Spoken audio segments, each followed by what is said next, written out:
He was the most feared man in New York, a shadow kingpin who could silence witnesses with a single nod. But the one silence Dante Moretti couldn't break was his own son's. For 6 years, the boy hadn't spoken, hadn't reacted, and hadn't connected with the world, or so Dante thought. The best doctors in Switzerland had called the boy a lost cause. But then came a Tuesday night at a crowded restaurant and a trembling waitress named Claire. Risking a bullet to the head for interrupting the Don, she didn't bring him wine. She pulled a strange, battered object from her apron. What happened next didn't just silence the room. It brought the Mafia lord to his knees and changed the underworld forever.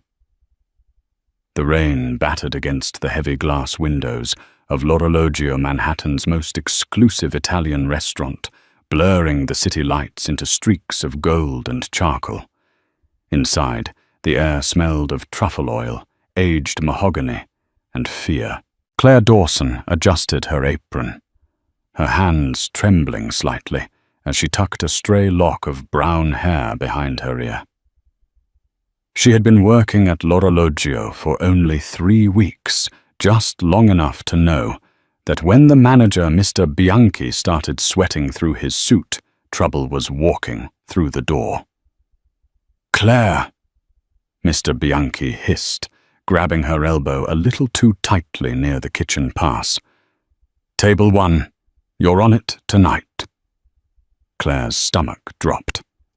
Table 1 wasn't just a table. It was a territory. It was permanently reserved for Dante Moretti, the head of the Moretti crime family. The papers called him the Roman Wolf. He was a man who owned half the ports in New Jersey and half the judges in New York. Rumor had it he had once broken a sommelier's fingers for spilling a drop of Barolo on his cuff. "I thought Marcus was serving table 1, Claire whispered, glancing at the senior waiter, who was currently hiding in the wine cellar, pretending to organize inventory. "Marcus is indisposed," Bianchi said, wiping his forehead with a handkerchief. "You're the only one left. Just pour the water, take the order, and for the love of God, do not look him in the eye for longer than a second. And the boy, just ignore the boy." Claire frowned. "The boy, his son, he brings him sometimes. The kid is defective. Just stay away from him." Before Claire could ask what defective meant, the heavy oak doors at the front of the restaurant swung open. The ambient chatter of the restaurant, usually a dull roar of deal-making and gossip, was severed instantly. It was as if someone had sucked the oxygen out of the room. Dante Moretti walked in. He was taller than he looked in the paparazzi photos, wearing a charcoal suit that probably cost more than Claire's entire year of rent. His face was hard angles and cold composure, his eyes dark and scanning the room for threats. Flanking him were 2 bodyguards, massive men, whose suits strained against their shoulders. But Claire's eyes were drawn to the small figure trailing behind Dante's long strides. It was a boy no older than 6. He wore a miniature version of his father's suit, but it looked uncomfortable on him. His dark hair was combed severely to the side, and his eyes, wide, dark, and incredibly expressive, darted around the room frantically. He wasn't walking with the confident stride of a mafia prince. He was stumbling, his hands clamped over his ears, as if the silence of the room was actually a deafening scream. Dante reached the table and sat down, not waiting for the maitre d' to pull out his chair. The bodyguards took up positions by the entrance and the kitchen door. The boy, Leo, hesitated. "Sit," Dante said. His voice wasn't loud, but it carried a weight that made the silverware rattle. The boy didn't move. He was staring at the crystal chandelier above, mesmerized by the way the light fractured through the glass. "Leonardo," Dante said, sharper this time. He snapped his fingers near the boy's face. The boy flinched, startled, and scrambled into his chair. He looked down at the tablecloth, his small fingers picking nervously at the hem of his napkin. Claire took a deep breath, grabbed the water pitcher, and walked toward the lion's den. Just pour the water. Don't look him in the eye. She approached the table, her heart hammering against her ribs like a trapped bird. "Good evening, sir," she said, her voice steadier than she felt. "Sparkling or still?" Dante didn't look up from the menu. "Still. No ice." Claire poured the water into his glass with surgical precision. She moved to the boy's side. As she poured water into his glass, Leo didn't look at the water.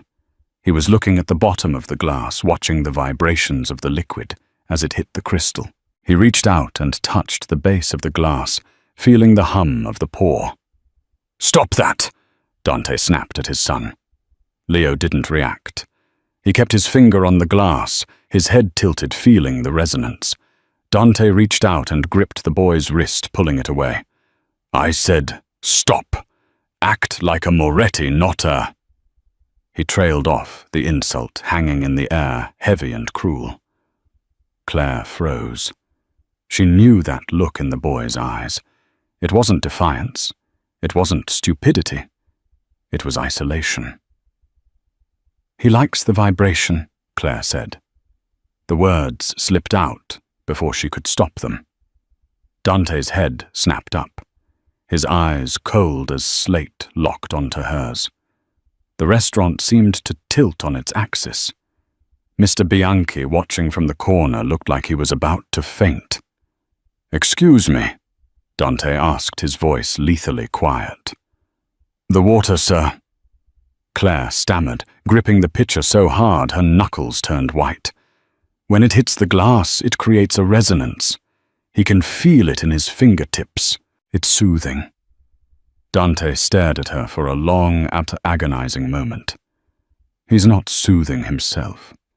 He's being absent-minded. My son was born deaf, Signorina. He hears nothing. He understands nothing. He lives in a world of silence because he is broken. Do not presume to tell me what he feels. Claire felt a flash of heat rise up her neck. Not fear, but anger. She looked at Leo.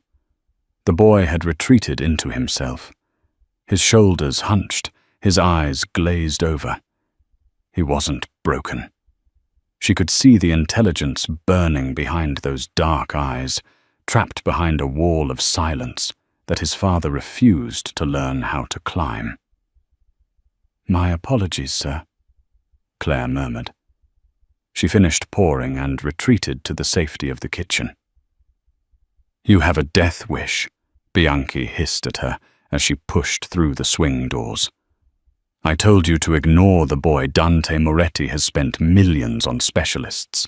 If he says the boy is broken, the boy is broken. You're just a waitress, Claire.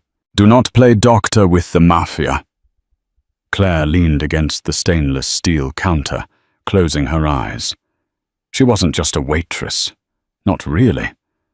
But in New York, nobody cared about who you used to be in Ohio, or the degree you had to abandon when your mother got sick and the debts piled up. "I'm taking their order," Claire said, pushing off the counter. "Send Marcus," Bianchi begged. "Marcus is hiding in the Chardonnay crate," Claire said. "I'm going back out." By the time the appetizers arrived, the tension at table 1 was thick enough to choke on. Dante was on his phone, barking orders in rapid-fire Italian to someone named Luca. Leo was left alone with a plate of calamari he hadn't touched.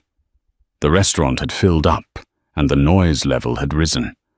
For a hearing person, it was a low hum. But for Leo, Claire realized it must have been a chaotic storm of sensory input he couldn't filter. The vibration of footsteps on the wooden floor, the clinking of silverware, the heavy bass of the jazz music playing over the speakers. He could feel all of it thumping against his body, but he had no context for it. Claire watched from the service station. She saw Leo starting to rock back and forth in his chair. It was a subtle movement at first, rhythmic and soothing. Dante hung up the phone and saw the rocking.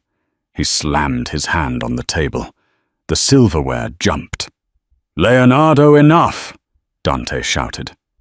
The restaurant went quiet again. People stared. Leo didn't hear the shout, but he saw the anger in his father's face and felt the violent slam on the table. The boy panicked. He didn't know why his father was angry. He had just been trying to calm the noise in his body. Leo stood up on his chair, letting out a guttural, high-pitched cry, the sound of a deaf child who cannot self-regulate the volume of his own voice. It was a sound of pure frustration. "Sit down." Dante stood up, his face flushing with embarrassment and rage. He grabbed Leo's arm. Leo yanked back, knocking over his water glass. The crystal shattered on the floor. The sound of breaking glass was the final straw. Dante Moretti looked like he was about to strike the boy, not out of malice, perhaps, but out of a desperate, aggressive helplessness. He raised his hand. "Don't you dare!" The shout didn't come from a bodyguard. It came from Claire. She rushed across the dining room, ignoring the gasps of the other patrons. She stepped right between the Mafia Don and his son. Dante froze his hand raised. He looked at Claire as if she were an alien species. "Move," he growled, "before I have you removed permanently." "He's not being naughty," Claire said, her voice shaking, but her feet planted firmly. "He's overstimulated. He can't hear the music, but he can feel the bass in the floorboards, and it's scaring him. Look at him." Dante looked at his son. Leo was hyperventilating, tears streaming down his face, clutching his chest. "He's defective," Dante spat, though his voice wavered slightly. "He needs discipline." "He needs to know you're there," Claire snapped. She turned her back on the most dangerous man in New York and knelt down in front of the sobbing boy. She didn't try to hug him or restrain him. She reached into the front pocket of her apron. Every bodyguard in the room, tensed hands going to the holsters inside their jackets. Bianchi shrieked from the back. "Claire, no." If she pulled out a weapon, she would be dead before she hit the floor. But Claire didn't pull out a gun. She pulled out a small velvet drawstring pouch. She opened it quickly and removed a strange silver object. It looked like a two-pronged fork made of heavy surgical steel. A tuning fork, specifically a weighted medical-grade tuning fork used for bone conduction testing. Dante watched, confused, his hand hovering near his jacket. "What is that?" Claire ignored him.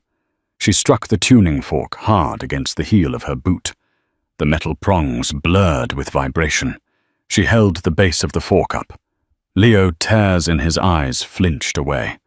But Claire gently, slowly pressed the stem of the vibrating fork against the boy's collarbone. The effect was instantaneous. Leo gasped. His eyes went wide. He stopped crying immediately. The strong, pure frequency vibrated through his bones, bypassing his damaged ears and resonating directly in his inner ear. For a boy living in a world of muffled chaos, this was a clear, singular, beautiful sensation. A pure note. Claire struck it again and placed it on his elbow. Leo laughed. It was a rusty, unused sound, but it was a laugh. He reached out with trembling fingers and touched the fork. Claire smiled, tears pricking her own eyes. She struck the fork again, and this time she placed the stem against the wooden table. She gestured for Leo to put his hand on the wood. Leo placed his small palm flat on the table. He felt the hum. He looked up at Claire, his eyes shining with an intelligence that had been locked away for 6 years. He tapped the table, then tapped his chest. "I feel it." Claire lifted her hands. She didn't use standard American sign language. She used a modified tactile signal. She touched her chin, then moved her hand toward him. "Thank you." Leo clumsily mimicked the motion. The silence in the restaurant was total, but this time it wasn't a fearful silence. It was a stunned reverence. Claire stood up slowly and turned to face Dante. The Mafia Don was pale, all the color drained from his face. He was staring at his son, who was now calmly tracing the patterns of the wood grain, waiting for the next vibration.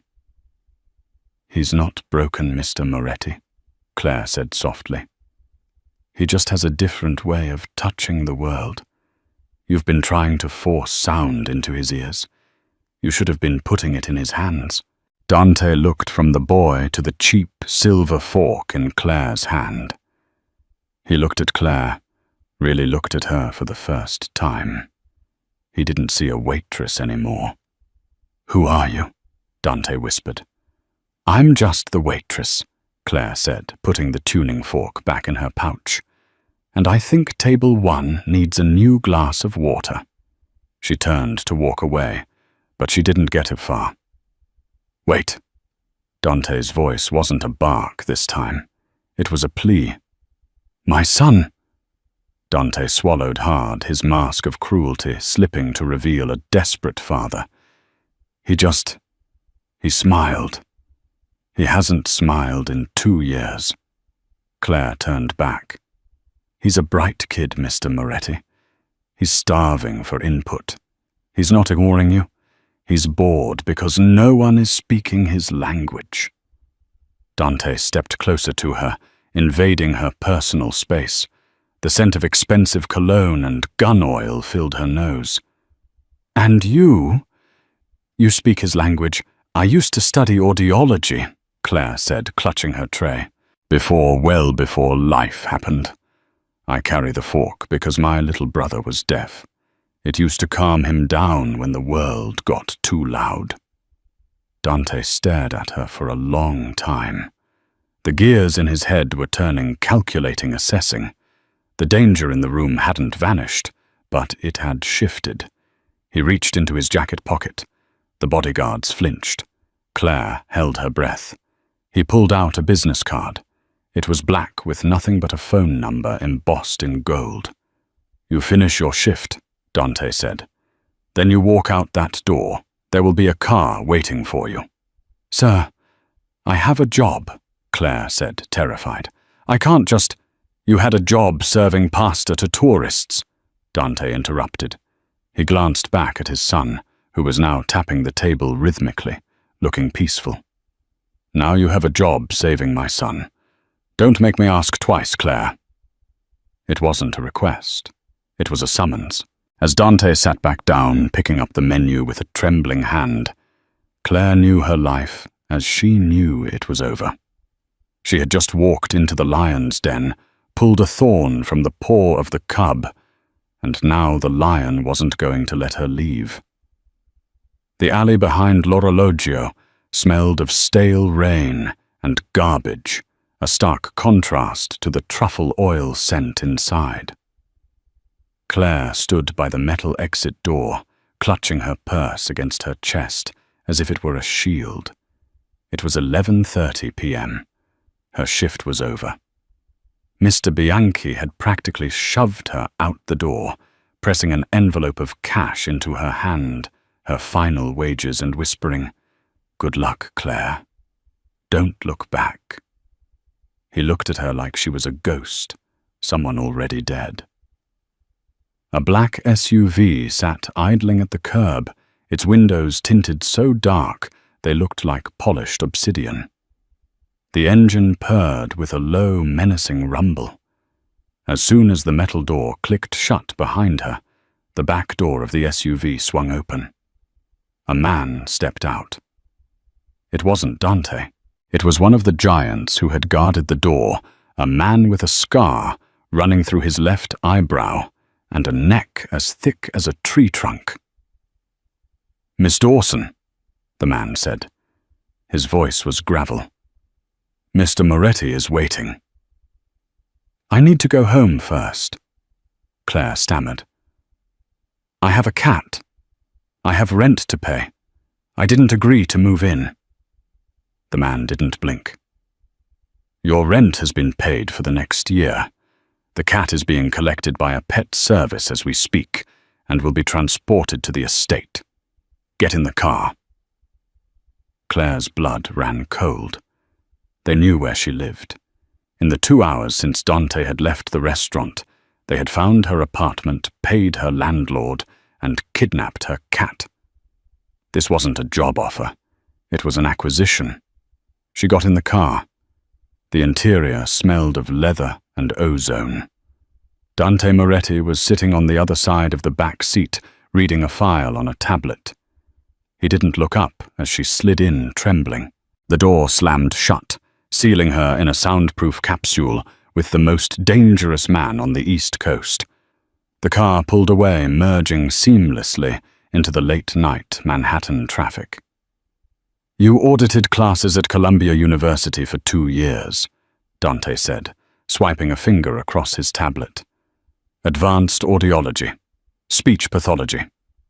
You dropped out 3 years ago when your mother, Sarah Dawson, was diagnosed with stage 4 pancreatic cancer. She died 6 months later. You were left with $40,000 in medical debt." Claire stared at him, her mouth agape. "How do you know that?" Dante finally looked at her. The streetlights outside cast rhythmic shadows across his sharp jawline. "I know everything about the people I let near my son. You're clean, no police record, no drug habits, just poor and desperate." "I'm not desperate," Claire said, finding a sudden spark of courage. "I'm hard-working." "Same thing in this city," Dante countered dryly. He tapped the partition glass, and the driver sped up, heading toward the George Washington Bridge. "My son Leonardo. The doctors in Zurich said his auditory nerve is completely severed. He has 0 hearing. They suggested a cochlear implant, but the surgery carries a risk of facial paralysis, and the success rate for his specific condition is low. I refuse to let them cut into his head." That was a valid choice, Claire said, her professional instincts kicking in, despite her fear. "Implants aren't a cure. They're a tool. If he's not a candidate, forcing it could traumatize him." Dante's eyes narrowed. "Everyone else told me I was denying him a normal life. They told me I was being stubborn. Normal is overrated, Mr. Moretti. You don't need to fix him. You need to reach him." Dante fell silent, staring out the window at the dark Hudson River passing below. For a moment, the mask of the ruthless Don slipped, revealing a man who was simply tired. His mother. She died when he was born. Complications. Claire softened. "I'm sorry." "She was a pianist," Dante said, his voice barely a whisper. "She loved music. It feels like a cruel joke from God that her son lives in silence." The vulnerability vanished as quickly as it appeared. Dante straightened his tie, the steel returning to his spine. "You will live at the estate. You will be his governess. You will teach him how to communicate. You will teach me how to communicate with him. In exchange, your debt is erased. You will receive $10,000 a month. And you will sign a non-disclosure agreement that says if you speak about my business, my home, or my associates to anyone, well, you won't be speaking again." Claire swallowed hard. The money was life-changing. It was freedom from the crushing weight of debt she'd been carrying for years. But the cost was her freedom. "And if I say no?" Claire asked. Dante turned to her, his dark eyes unreadable. "We are already crossing the bridge, Claire. You're already in." The car sped into the night, leaving the lights of the city behind, as they headed toward the dark wooded cliffs of the Palisades. The Moretti estate wasn't a house. It was a fortress disguised as a mansion. High stone walls topped with iron spikes surrounded the property. Cameras swiveled on every corner. The gates opened with a heavy mechanical groan as the SUV rolled up the long, winding driveway. The house itself was a sprawling Gothic revival structure, all grey stone and pointed arches. It looked beautiful, imposing and utterly cold. Claire was shown to her room by a housekeeper named Eleanor, a stern woman in her 60s who looked at Claire with a mixture of pity and suspicion. The room was luxurious, king-sized bed silk sheets, a private balcony, but Claire barely noticed. Her mind was on the boy. "Where is he?" Claire asked Elena, as the woman put down a stack of fresh towels.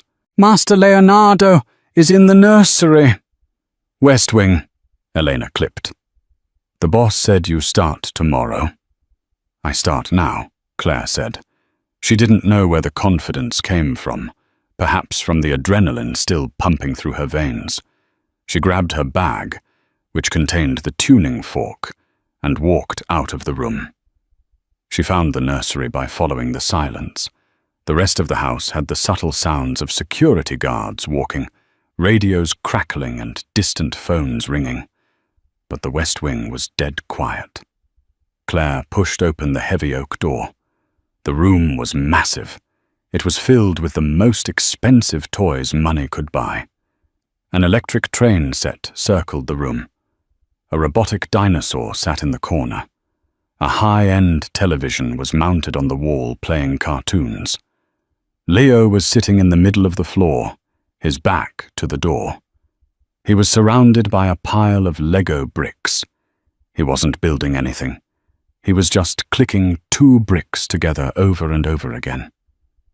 Click, click, click. He was feeling the snap in his fingers.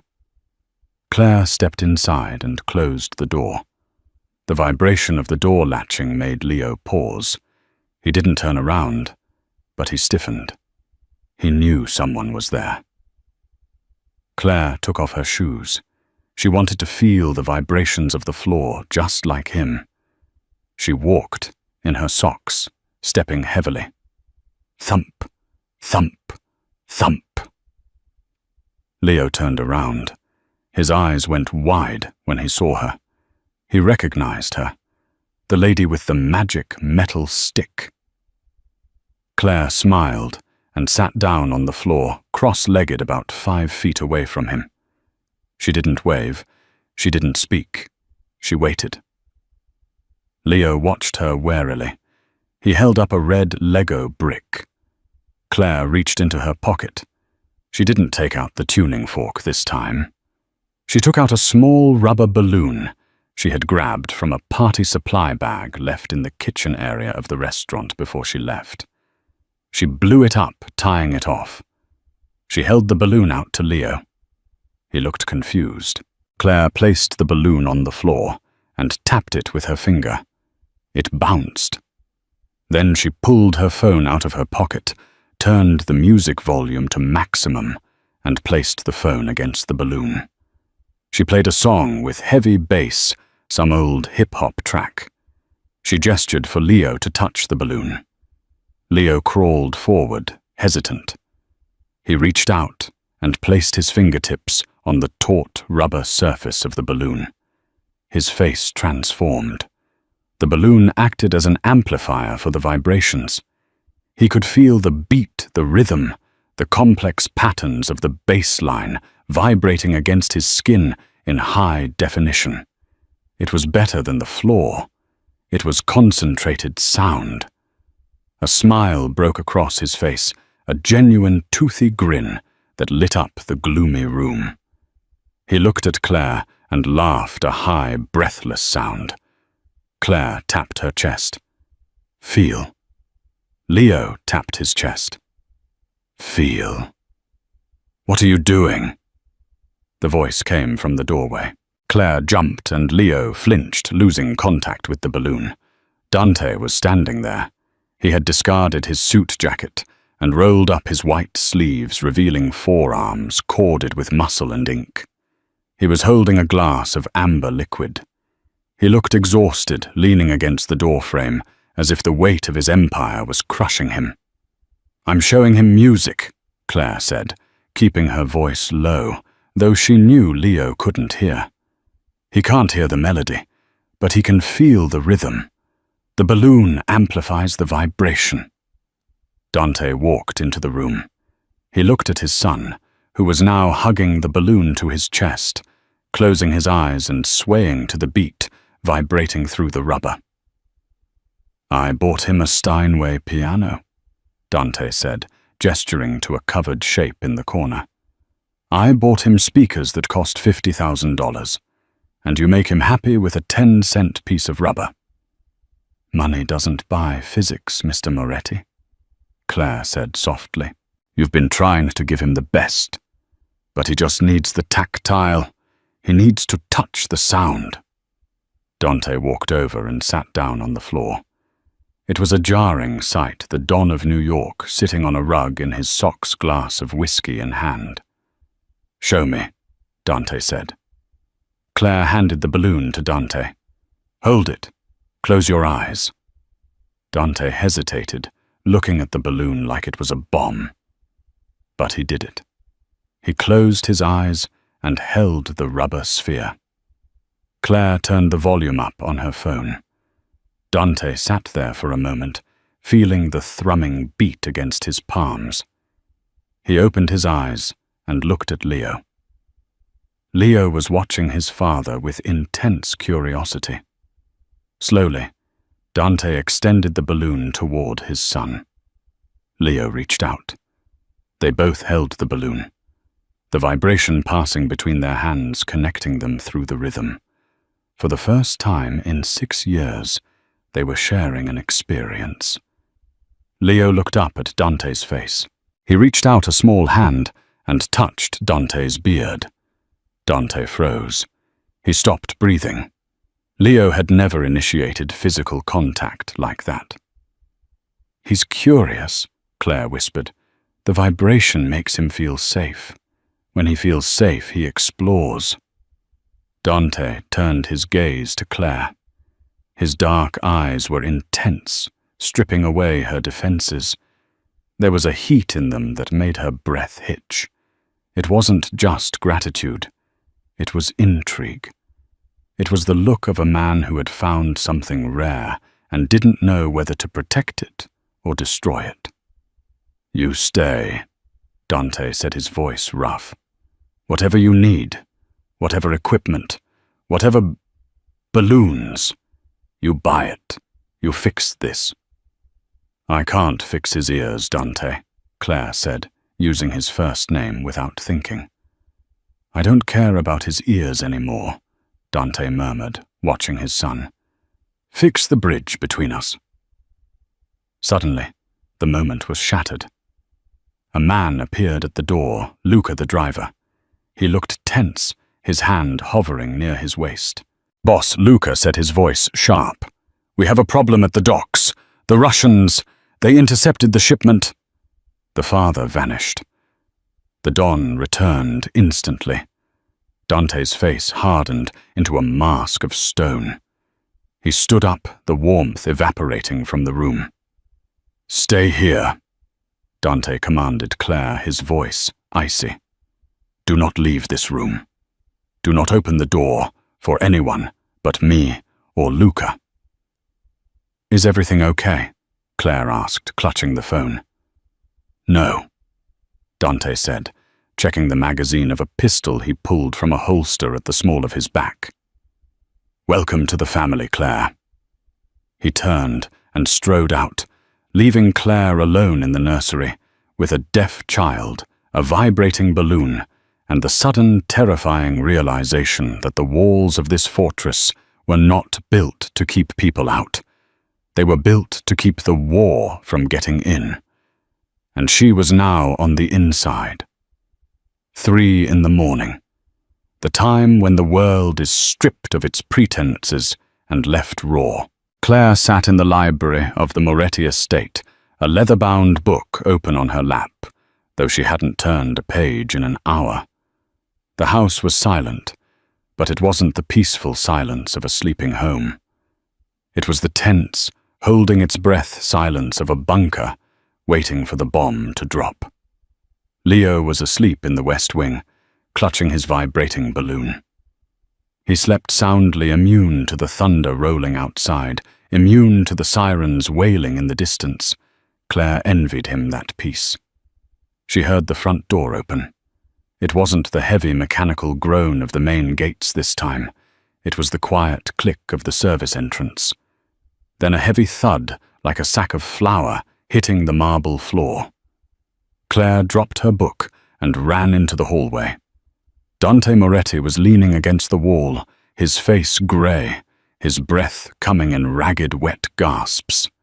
His pristine white shirt was ruined, the entire left side soaked in a dark, spreading crimson stain. Luca, the driver, was trying to hold him up, but Dante was a big man, and he was sliding down the wallpaper. "Get the doctor," Luca grunted, struggling under the weight. "No doctor." Dante wheezed, his teeth gritted. "No hospitals. Too much heat. The police are already swarming the docks." "You're bleeding out, boss," Luca shouted. "Bring him to the kitchen," Claire ordered. Her voice was surprisingly steady. She didn't feel steady, but panic was a luxury she couldn't afford. "The lighting is better, and there's vodka and boiling water." Dante looked up, his eyes hazy with pain. "Claire, go to bed." "Shut up and walk," she snapped. They dragged him into the industrial-sized kitchen. Luca hoisted Dante onto the stainless steel island. Claire immediately went to work. She grabbed the shears from the knife block and cut away the ruined shirt. The wound was ugly, a jagged graze across his ribs and a deep puncture in his upper deltoid. A bullet had passed through, missing the bone, but tearing through muscle. It wasn't fatal, but he had lost a lot of blood. "I need a suture kit," Claire said. "Does this fortress have a first aid kit, or just guns?" "Cabinet above the fridge," Luca said, rushing to get it. Claire washed her hands, scrubbing them until they were pink. When Luca returned with a tactical medical kit she took over. "This is going to hurt," she told Dante. Dante looked at her. He was sweating, his hair plastered to his forehead. "I've had worse." "Doesn't mean this won't sting." She poured alcohol over the wound. Dante hissed, his back arching off the table, the muscles in his abdomen contracting violently. He didn't scream, but the sound he made was a guttural growl of agony. Claire didn't flinch. She threaded the needle. For the next 20 minutes, the only sounds in the kitchen were the storm outside and the snip of scissors. Claire stitched him up with the precision she had learned while taking care of her mother's post-surgical wounds. Her hands, usually so gentle when teaching Leo sign language, were firm and efficient. When she tied the final knot and taped the gauze down, Dante slumped back, exhausted. Luca had stepped out to handle security, leaving them alone in the harsh fluorescent light. "You have good hands," Dante murmured, his eyes closed. "I learned from necessity," Claire said, wiping the blood from her fingers with a wet towel. "My mother had drains that needed changing. You learn fast when the person you love is in pain." Dante opened his eyes. They were dark, dilated, and fixed on her. "You think I'm a monster, don't you? Coming home at 3 a.m. with bullet holes in me."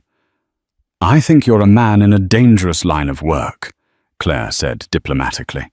She poured him a glass of water. "Drink." He ignored the water. He reached out and grabbed her hand. His grip was weak, but his skin was burning hot. "The Russians, they weren't just stealing cargo. They were mocking me. They said a man who can't raise a son can't run a city." Claire felt a chill run down her spine. "They know about Leo." "Everyone knows," Dante whispered. In my world, a weakness is a target. They think he makes me soft. They think because he can't hear, he's useless. He's not useless, Claire said fiercely. He's brilliant. Yesterday he learned the sign for hungry and play. He organized his blocks by vibrational density. He's smarter than half the men you employ. Dante pulled her hand closer, pressing it against his chest, right over his beating heart. Make him strong, Claire. Teach him, because if something happens to me, the wolves will come for him, and they won't show mercy. Claire looked down at the Mafia Don. In this light, stripped of his suit and his bravado, he wasn't a kingpin. He was just a terrified father bleeding on a kitchen table. I won't let anything happen to him, Claire promised. And I won't let anything happen to you either. You have to stay alive to see him grow up. Dante looked at her lips. The air in the kitchen shifted. The smell of antiseptic and blood faded, replaced by a sudden electric tension. He pulled her slightly closer. Claire leaned in, her heart hammering against her ribs. Boss! Luca burst back into the kitchen, phone in hand. Claire jumped back, her face flushing. Dante groaned, the moment shattered. What? Dante barked, pain and irritation lacing his voice. We found out who gave the Russians the route. Luca said, his face pale. It wasn't a leak at the docks. It was from the house. Dante sat up, ignoring the pain in his shoulder. His eyes turned into shards of ice. Who? We don't know yet, Luca said, but the encrypted comms came from inside the estate. Dante looked at Claire, then at the ceiling toward where his son was sleeping. The enemy wasn't just at the gates anymore. The enemy was in the living room. 2 weeks had passed since the shooting. Dante had healed with a supernatural speed, his shoulder stiff but functional. The atmosphere in the house, however, had not healed. It had festered. Security was tripled. Every member of the staff was vetted, re-vetted, and watched. Dante trusted no one, except seemingly Claire. Claire had become the center of Leo's world. The progress was staggering. She had introduced him to American Sign Language, ASL, but with a twist she taught him to feel the signs on her hands first, then perform them. They had a vocabulary of 50 words now. Father, Claire signed, tapping her thumb to her forehead. Leo mimicked her. Father. Home. She signed, bringing her fingers together near her chin. Home. Dante watched from the doorway of the nursery. He hadn't entered yet. He just watched a strange expression on his face, half pride, half sorrow. He felt like an outsider, looking in on a secret society of two. He's asking for you, Claire said, not turning around. She had learned to sense Dante's presence. The air always seemed to get heavier when he was near. Dante walked in. He keeps signing man. He points at the door. Claire gestured to Leo. Leo saw his father and scrambled up. He ran to Dante, not with the fear he used to have, but with excitement. He grabbed Dante's hand and placed it on his own throat. Then Leo made a low humming sound. He wanted Dante to feel the vibration of his voice. Dante knelt, placing his large, rough hand on the boy's small throat. He felt the hum. A lump formed in Dante's throat. I promised him an outing, Dante said, looking up at Claire. He's been locked in this house for months. I secured the botanical gardens in the Bronx, just for an hour. Private access, no public. Is it safe? Claire asked, her brow furrowing. I have 20 men sweeping the perimeter. It's safer than the White House. The Bronx Botanical Gardens were a lush explosion of green and violet, a stark contrast to the grey stone of the Moretti estate. The entire conservatory had been rented out. It was empty save for the Moretti security team, posted at every exit and hidden in the ferns. Leo was in heaven. For a deaf child, the visual stimulation was paradise. He ran from flower to flower, touching the petals, smelling the orchids, his eyes wide with wonder. Dante walked beside Claire, his hands clasped behind his back, his eyes scanning the tree line, never resting. "He looks normal," Dante said softly, "like a normal boy." "He is normal, Dante," Claire corrected him. "He's just louder with his eyes." Dante stopped walking. He turned to Claire. They were standing under the glass dome of the Palm House. "You've changed everything, Claire. You saved him. You might have saved me too." He reached out and tucked a strand of hair behind her ear. His fingers lingered on her cheek. It was a tender gesture, shocking coming from a man who broke fingers for a living. "Dante," Claire breathed, leaning into his touch. Leo was a few yards away, staring at a large reflective glass pane that separated the tropical room from the desert room. He was tapping the glass, watching his reflection. Suddenly, Leo stopped tapping. He frowned. He pressed his face against the glass. He saw something. In the reflection of the glass behind a dense cluster of cacti in the adjacent room, Leo saw a flash, a tiny rhythmic sparkle of light, like a star winking. Leo didn't know what a sniper scope looked like, but he knew vibration, and he knew light. He turned around and waved his arms frantically at Claire. He signed the word Claire had taught him for bad. Then he pointed at the glass. Claire looked. She followed his finger. She saw the glint. "Dante, get down." Claire didn't think. She didn't calculate. She threw herself to the left, tackling Leo to the ground, shielding his small body with her own. Crack! The sound of the high-powered rifle shot shattered the tranquility of the garden. The glass pane next to Dante's head exploded into a million diamonds. If Claire hadn't screamed, if Dante hadn't flinched toward her voice, his brains would have been painting the orchids. "Sniper!" Dante roared, pulling his gun before the glass even hit the floor. Chaos erupted. The security team swarmed, shouting orders. 2 more shots rang out, digging divots into the stone path inches from Claire's boots. "Stay down!" Dante screamed, firing blindly toward the upper ridge of the glass ceiling where the shot had come from. He grabbed Claire and Leo by the collars of their shirts and dragged them behind a large concrete planter. Leo was crying not because of the noise, but because he could feel the terrifying vibrations of his father's shouting and the concussions of the gunfire slamming into the ground. "They're inside," Dante hissed, checking his ammo. "How the hell are they inside?" "The glass!" Claire gasped, checking Leo for injuries. Leo saw the light in the glass. Dante looked at his son. The boy was shaking, clutching Claire's arm. Then Dante's phone buzzed. Not a call, a text. He glanced at it. It was a message from an unknown number. "The boy is the anchor. Cut the anchor. The ship sails free. V." Dante's face went white. Whiter than when he had been shot. "V," he whispered. "Vinny. Vincenzo Vinny Moretti.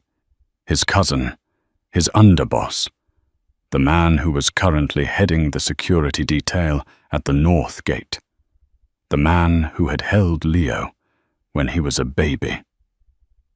"It's Vinny," Dante growled, a sound so full of betrayal and rage it sounded inhuman. "He sold us out. He thinks if Leo dies, I'll be free to lead the family without distraction." "We have to move," Claire said, spotting movement on the upper walkway. "They're flanking us." "No," Dante said, standing up. He looked like the devil himself. "You take the boy. You run to the service exit. Luca is there." "What about you?" Claire cried. Dante looked at his cousin, Vinny, who was now visible on the balcony, holding an assault rifle, looking down at them with a sorrowful expression. "I'm going to have a family reunion," Dante said. He stepped out from behind the planter, fully exposed, raising his weapon. He didn't look back. "Run! Claire, run!" Claire grabbed Leo, lifted him into her arms and sprinted. She didn't look back at the gunfire. She didn't look back at the man she was falling in love with. She ran for the boy's life, while behind her, the glass house turned into a killing jar. The service exit of the Botanical Gardens was a blur of rain and adrenaline. Claire burst through the metal doors, clutching Leo to her chest, just as Luca's black SUV screeched to the curb. "Get in!" Luca roared, the tires smoking as he floored the accelerator before the door was even fully shut. Claire threw herself into the back seat. "Where is Dante?" she screamed, grabbing Luca's shoulder. "He's still in there. He stays to clean the mess," Luca shouted over the roar of the engine, weaving through traffic with terrifying speed. "If he dies a boss. If the boy dies, the line ends. Sit back." Claire slumped against the leather, pulling Leo close. The boy was trembling violently, unable to hear the sirens wailing behind them, but feeling the terrifying erratic vibration of the speeding car. Desperate Claire reached into her pocket. Her hands shook as she pulled out the tuning fork. She struck it hard against the seatbelt buckle and pressed the stem against Leo's sternum. The pure, steady hum flooded the boy's system, a lifeline in the chaos. Leo's breathing hitched, then slowed. He looked up at Claire, his dark eyes wide. "Dad." He signed a shaky hand, tapping his forehead. Claire swallowed a sob, kissing his hair, holding the singing metal against him until the fear began to fade. Back in the shattered ruins of the Palm House, the air was thick with gunpowder.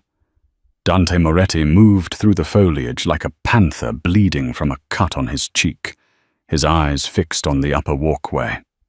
"Come out, Dante," Vinny's voice echoed from above.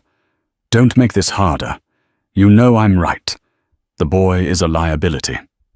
A deaf Don. It ends the Moretti line. I did this for you." Dante crouched behind a fern.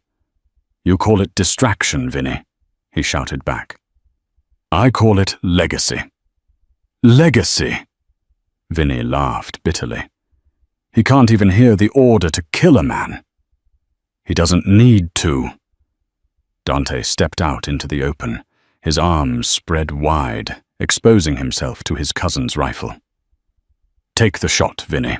If you care about the family so much, kill the head and wear the crown." Vinny hesitated, unnerved by Dante's calm. He tightened his finger on the trigger. Click. Vinny froze, staring at his jammed weapon. "You never checked your gear," Dante said, his voice cold and final. "You relied on the noise. You never learned to listen to the silence."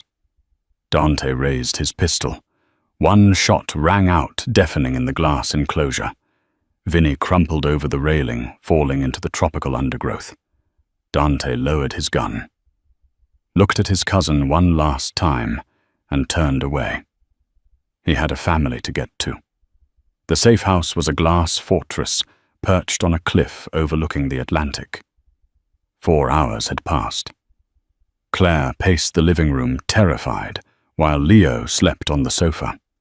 Suddenly the front door chimed. Claire spun around, grabbing a heavy brass candlestick. The door opened, and Dante stood there. He was soaked, bruised, and looked like he had walked through hell. But he was alive. "Dante," Claire whispered, dropping the weapon. He crossed the room in 3 strides, pulling her into a crushing embrace. He smelled of rain and iron. "He's gone," Dante murmured into her hair. "It's over." "I thought you weren't coming back," Claire sobbed. Dante pulled back, cupping her face. I couldn't die. I couldn't leave him. I couldn't leave you. I'm just the governess Dante. No, he growled softly. You are the anchor. You're the only one who heard my son when I was deaf to him. He kissed her, a desperate, passionate seal of survival. As they broke apart, a rhythmic thump-thump sounded on the floor. Leo was standing there, stomping his foot. He pointed to Dante, then to Claire. Then he brought his 2 index fingers together and hooked them. Connect. Dante laughed, a sound of pure relief. He scooped his son up, pulling Claire in with them. Yes, Leo, he said. Connected. 6 months later, the grand ballroom of the Plaza Hotel was packed with New York's elite. The 5 families were in attendance, whispering rumors that Dante Moretti was stepping down because of his defective son. Dante stood at the podium looking impeccable. Many of you ask about the future of the Moretti family, he announced. You ask about my legacy. I invite you to meet him. Leo walked out. He was 7 now, wearing a tuxedo. He walked confidently to a grand Steinway piano at the center of the stage. The room went silent. A deaf boy playing piano, Leo sat down. He placed his bare feet on the pedals to feel the reverb. He placed his hands on the keys and closed his eyes. He began to play. It wasn't Mozart. It was raw, percussive, and haunting. Leo slammed the bass keys, feeling the heavy vibrations shake his body, and fluttered the high notes to feel the sharp staccato in his fingertips. He was playing the vibration of the storm, the tuning fork, and his father's heartbeat. The room was spellbound. As Leo struck the final chord, letting the vibration fade, he stood up and turned to the crowd. The room erupted. Men who had killed for money were wiping their tears, giving a standing ovation. Leo couldn't hear the clapping, but he saw the people standing. He felt the floor shaking with their approval. He looked to the side. Claire was there, crying happy tears, signing applause. Dante walked out, his face beaming with ferocious pride. He placed a hand on Leo's shoulder. The Moretti family does not listen to the noise of the world, Dante declared. We make our own sound. Dante took Claire's hand on one side and Leo's on the other. The mafia boss, the waitress, and the boy who lived in silence stood united. Dante had stopped trying to fix his son, and in doing so, his son had fixed him. The silence was no longer empty. It was full of love. And that is the incredible story of how a simple tuning fork and a brave waitress changed the fate of the most dangerous family in New York. It reminds us that sometimes the people we think are broken are actually just operating on a frequency we haven't learned how to tune into yet. Dante thought he needed to cure his son's silence, but what he really needed was to learn how to listen to it. If this story touched your heart, please hit that like button. It really helps the channel grow.